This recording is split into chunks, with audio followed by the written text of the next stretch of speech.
नमस्कार, मी पोलीस निरीक्षक संदीप कुमार बोरसे. नुकताच येवला तालुका पोलीस स्टेशनचा मी चार्ज घेतलेला आहे आणि येवला तालुका हा जवळपास 103 गावांचा व्याप असलेले पोलीस स्टेशन आहे आणि या ठिकाणी बरेचसे असे प्रश्न आहेत.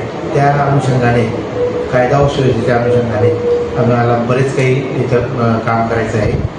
सदर ठिकाणी महिला व वृद्धांविषयी काही ज्या तक्रारी असतात त्याला आमची प्रायोरिटी राहणार आहे आणि याबाबत कठोर कारवाई ही पोलीस स्टेशनच्या माध्यमातून करण्यात येणार आहे. तसेच गाव पातळीवरचे जे किरकोळ वाद आहे ते गाव पातळीवरती मिटवण्यासाठी तंटामुक्त समितींचं पुनर्गठन करून त्यांना चालना देण्याचं कामही पोलीस स्टेशनच्या माध्यमातून हे केलं जाणार आहे. महिला दक्षता समिती स्थापन करून त्यांनाही चालना देण्याचं काम करण्याचं आमचं नियोजन आहे.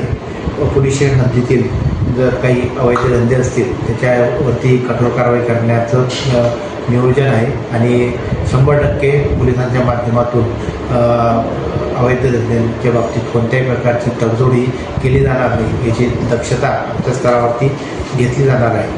तसेच समाजातील जे तरुण वर्ग आहे त्यांना मोटिवेट करण्यासाठी किंवा त्यांच्या पोलीस स्टेशनच्या कामामध्ये त्यांचा सहभाग वाढवण्यासाठी आम्ही स्पर्धा परीक्षेच्या संदर्भातही मोहीम हाती घेणार आहे.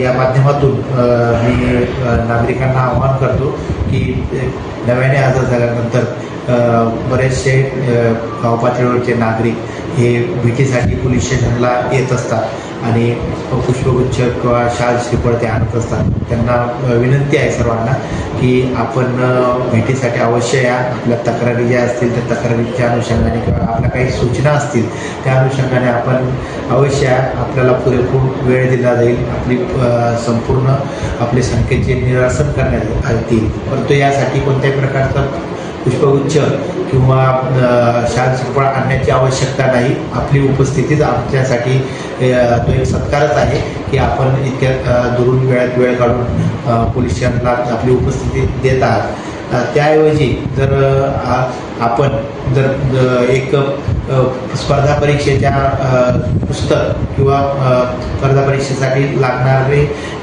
काही प्रश्नपत्रिका संच असतील, पुस्तकं असतील, मार्गदर्शक ग्रंथ असतील, हे जर भेट म्हणून जर पोलीस स्टेशनला आपण बुके किंवा पुष्पगुच्छाच्या ऐवजी जर आपण जर ती दिली तर निश्चितच त्याचं स्वागत केलं जाईल आणि नंतर आम्ही या प्रकारचं एक कलेक्शन करून हे ज्या गावांमध्ये भूतपूर्व मुलं आहेत आणि ज्यांना पुस्तकांची समस्या आहे किंवा ज्या आपल्या आर्थिक परिस्थितीमुळं आपण पुस्तकं खरेदी करू शकत नाही त्यांना हे पोलीस पाटलांच्या माध्यमातून एक लायब्ररी स्थापन करून त्यांना ते उपलब्ध करण्याचा आमचा मानस आहे.